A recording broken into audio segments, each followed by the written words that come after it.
Hi everyone. So in this series of lectures, we are going to learn about matrices and determinants. So I know that you already have an idea about matrices from O levels. I don't know whether you have learned about determinants. So maybe determinants will be a new thing that you will learn in this course, but it's not that complicated. It's a small thing, so we can learn about it later. So first of all, we start with matrices, and we will identify a matrix, its features, we'll learn like the sizes and all, how many types of matrices are there, and then what can we do on matrices. That by that I mean the operations, this, and then what are the applications of matrices. We will learn about these things, right, step by step.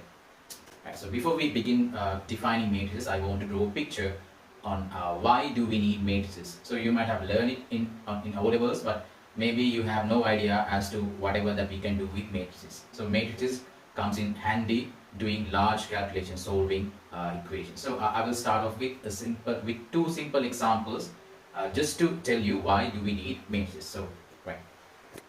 So you learn about solving simultaneous equations in A levels. So I think you are really familiar with this one, right? So if you are not familiar with this types, if you can't solve simultaneous equations, please work on it. So this would, you definitely need that. Right. So let me start off with these kinds of simultaneous equation, a more general form where you can substitute numbers for A, B, C and P, Q, R. So these are just numbers, right? So this is a general example. It's the same thing, right? So what does it mean? When you have two simultaneous equations, you have two unknown variables, right? By solving them simultaneously means that you find values for x and y such that those values for x and y satisfy this equation and this equation at the same time. Right? So the solution will satisfy these two equations at the same time. So that's what solving simultaneous equations means. So what do you do?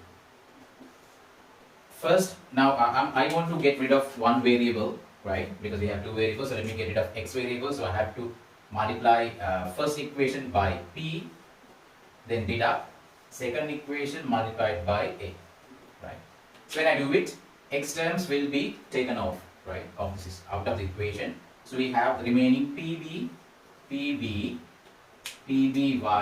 minus aqy equal pc minus ra. So therefore y, now I can factor out y, and I get pb minus aq. So I'm going to divide this pc minus ra divided by pb minus aq. This is the value for y. So notice how fast I was on solving this equation. So I have a value for y. Right. Now similarly we can find a value for x. Right. So similarly we can get a value for x as well. So you can substitute numbers for a, b, c, p, q, r and obtain values for x and y which satisfy these two equations simultaneously. So this is the meaning. Right? So you get rid of one variable and find a value for this variable, then you can plug this back in to one of these equations and obtain the answer to x. Right? Or you can do the same thing and obtain a value for x. Right. Now this is it. Now what does it mean graphically when you say solving solving equations simultaneously? What does it mean? So notice here, this is a linear equation. We call this a linear equation. Now notice here that I can rewrite it like this. Okay, so let me do another. Right. So this is a linear equation. Why do I say that? Now I can convert this into y equal mx plus c format. How? Then by equals minus ax plus c. I brought this over to the other side. Then I divide this by b. Minus a over bx plus c over b. Now this is y equals mx plus c form. We call it gradient intercept form. Then this equation can also be converted similarly. So y is equal to minus px over q plus c over q. We have two linear equations. We have lines or linear equations, straight lines. Now what does it mean to say solving simultaneous equation graphically? Now you can draw these lines on Cartesian plane, right? Y and x. Suppose these two gradients are positive, right? So I'm just going to do it for positive case. Suppose we have lines like this, a line that goes like this, right? So let's call it This is the first line and this is the second line. Let's call this is the second line. It goes to infinity, and there's another line. Goes like this, right? Let's call it number 1. Now notice here, these two lines will intersect. Now, if the gradients are same, they have the same gradient, they will not intersect, right? They will not intersect. So you should know, two parallel lines, their gradients are same. Rate will there, parallel if they are different, if the gradients are different, they will definitely intersect at one point, right? So this is actually the solution. This is the solution. Let's call it x naught and y naught. So remember we determined values for x and y earlier. So these are the x and y values, right? Okay, this is the graphical representation. Now you should know you can't solve all simultaneous equations out there. If their gradients are different, then definitely there will be a solution, right? So we will try to solve simultaneous equation in this series of lectures, and I will show you how we can map that into intuition, right? Into graphical interpretation. So this is with lines. Okay. Now what will happen if we have 3 linear equations? Right. So how to deal with 3 linear equations? 3 equations, 3 unknowns. Then what do you do? Right. So you have to solve them simultaneously. Again, once again, by solving simultaneously means you have to find values for x, y, and z, right? Values for x, y, and z, such that these values will satisfy all 3 equations at the same time. Okay. Now, if you are given 3 linear equations, what you are going to do? You are going to reduce these 3 linear equations into 2 linear equations where only 2 variables will be present, right? So that's what you are going to do. So, right. So what we can do? If I add these two, first and second, z will be taken off. Then I get 3x plus 2y equal 5. Let me call this equation 4. Then I can add these two. Yeah, I can add these two, or just right. So let me write plus here. Sorry, let me write plus. Now I can add these two. Then c will cancel out, right? Then we have 5x plus 2y equals 8. This is number 5. Now we have 2 simultaneous equations, just like the last time. Now we can solve them. So you can see that when you deduct this, 5 minus 4, 2y cancels out. Then I get 2x equal 3, x is equal to 3 by 2. Right? If x is equal to 3 by 2, I can substitute this here and find a value for y. Right. So when you solve for c, y you get 1 over 4, and you can solve for c and you get this value. So these are the values: 3 by 2, 1 quarter, minus quarter. So when you substitute these values in these 3 equations, these 3 equations satisfy these 3 values simultaneously. That's the idea. You can see how long it took us to get to this final step. Now imagine you have, right? So imagine you have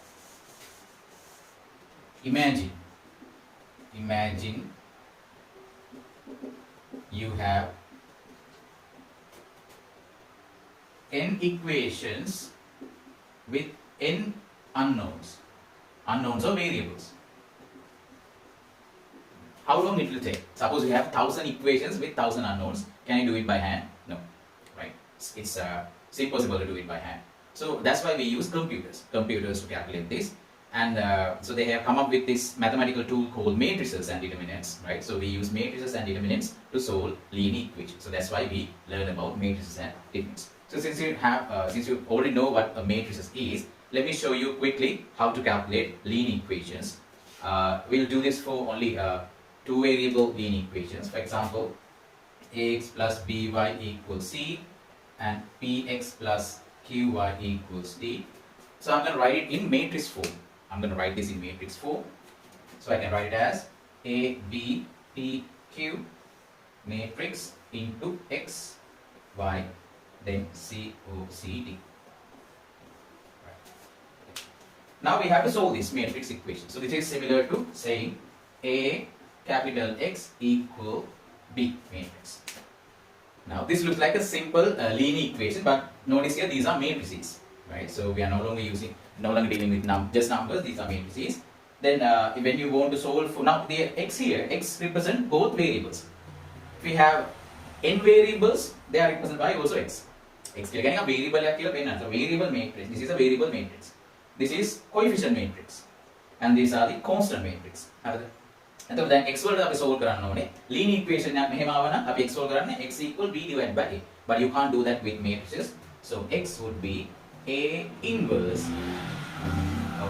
you can write it like, yes, a inverse times b.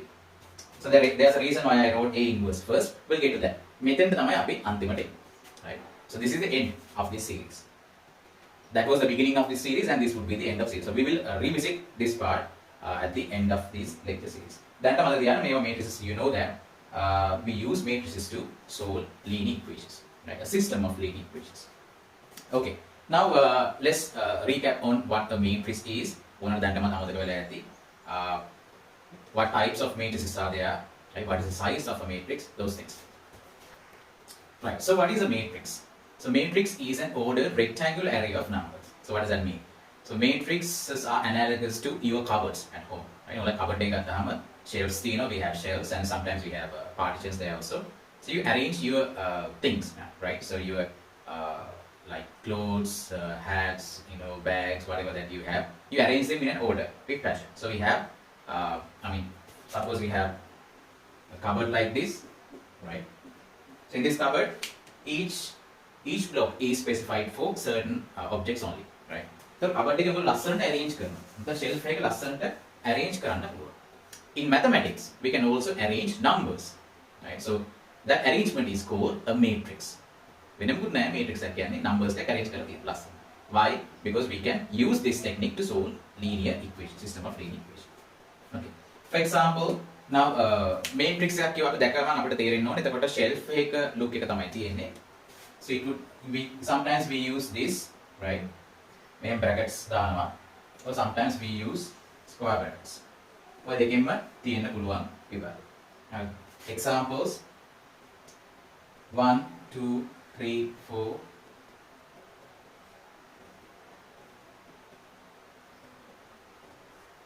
මේකට කිසිම meaning එකක් නැහැ. It doesn't have any meaning, right? So these are all elements, right? The cupboard එක ඇතුලේ දාන objects වගේ matrix එකක් ඇතුලේ තියෙන numbers වලට හරි මොනවා හරි අපිට කියනවා elements. These are called elements.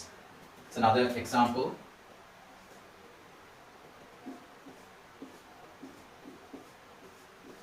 this is a special matrix. We will learn about this later. Right? These are examples. Now here, cupboard එක ගත්තාම අපිට we have rows and columns, right? So these are called rows. Right? This is row 1, this one row 1, row 2 and row 3, right? First row, second row, third row. Then we also have columns. Now we මෙහෙම ඉරි ගහන්නේ නැහැ. So I'm just going to partition this so that you can understand easy. So we have columns. And these vertical number lines are called columns. This is column 1. Column 1. Right? This is column 2. This is column 3. And this is column 4. Right, column 4. Okay. So in a matrix you have columns, then you have rows. And inside the matrix you have elements. Right?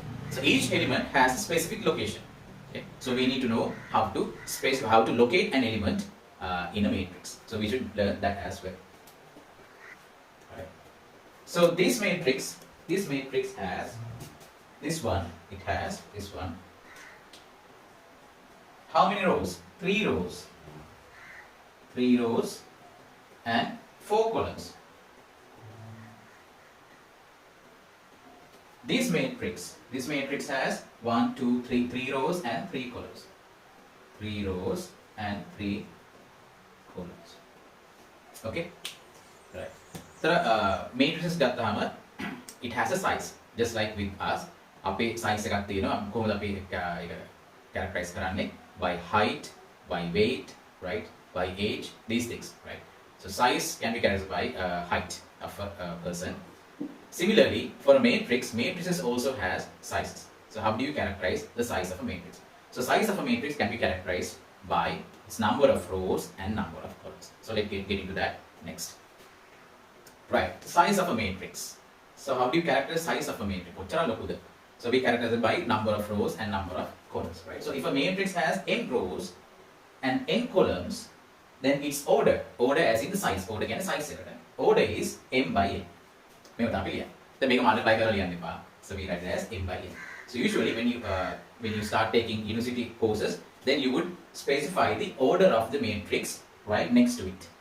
So in your syllabus, you may not see that, even in your past papers, you may not see that order. It's given there, but you should know how to determine the order of a matrix. You just have to calculate the number of rows, then calculate the number of columns. So let me write down the order right next to here. Okay. So we have 3 examples. In this example, we have these elements 0, 1, 2. This is the first element, second element, third element. Now how many rows it has?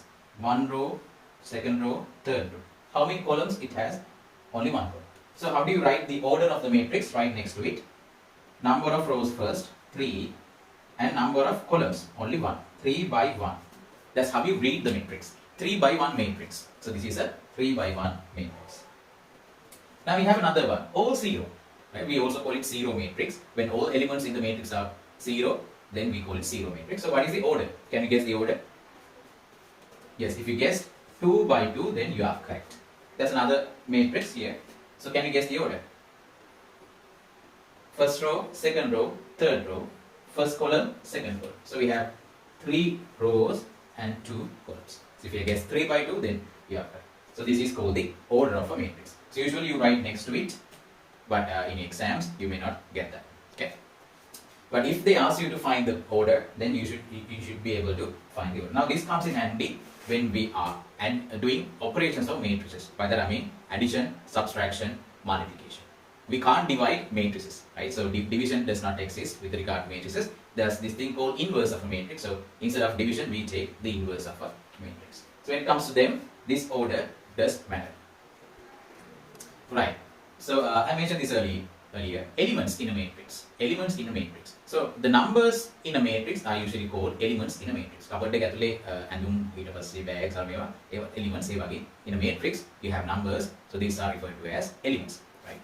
So usually it's very important to locate an element in a matrix. කොහෙද ඉන්නේ?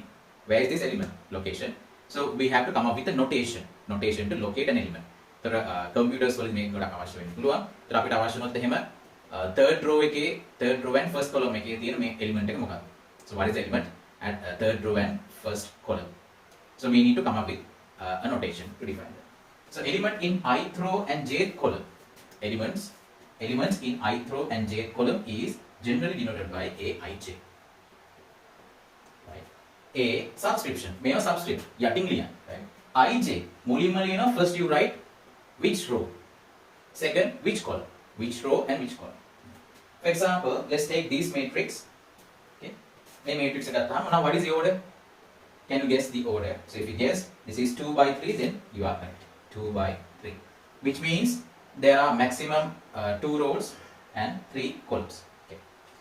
Now find A11, the element in first row and first column. So what is that element?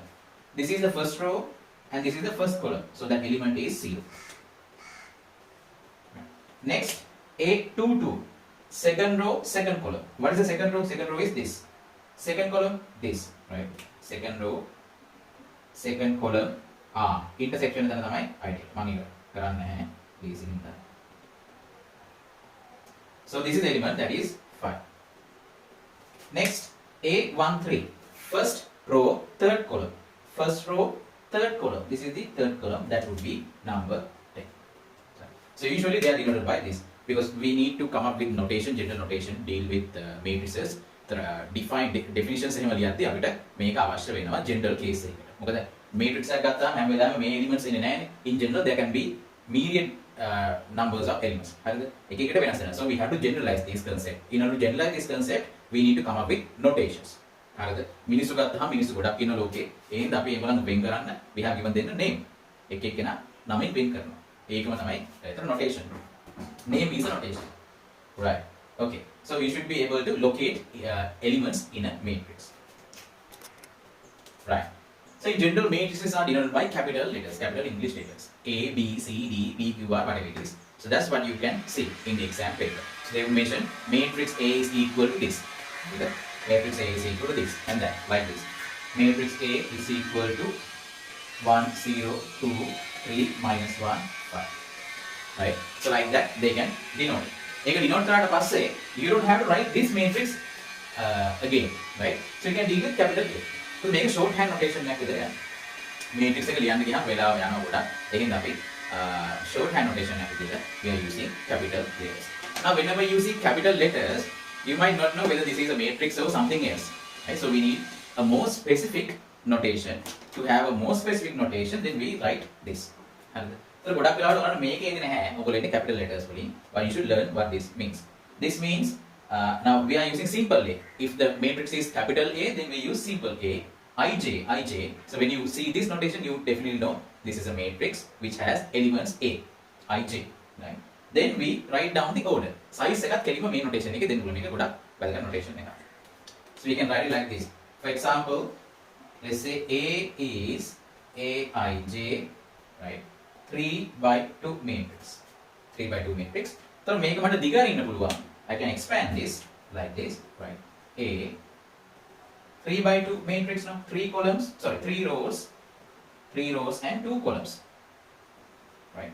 So what is the first element? First element is first row, first column, A11, then A12, then A13. Okay. A12, that's only. Right? A12 because we have only 2 columns there. Then A21, A22, finally A31, third row, first column, then A32, third row, second column. Right. Another example, let's say capital B, then you use simple B, I, J. Let's call it, we have a 2 by 2 matrix, then we can write it as B.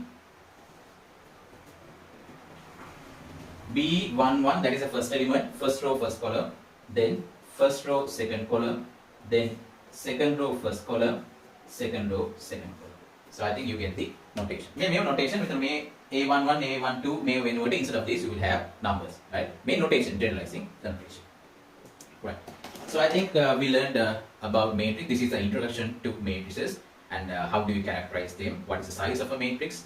Then what is an element of a matrix? How do you locate elements in a matrix? And why do we need matrices? So these were introduced to you in this video. So in the next video we learn about types of matrices.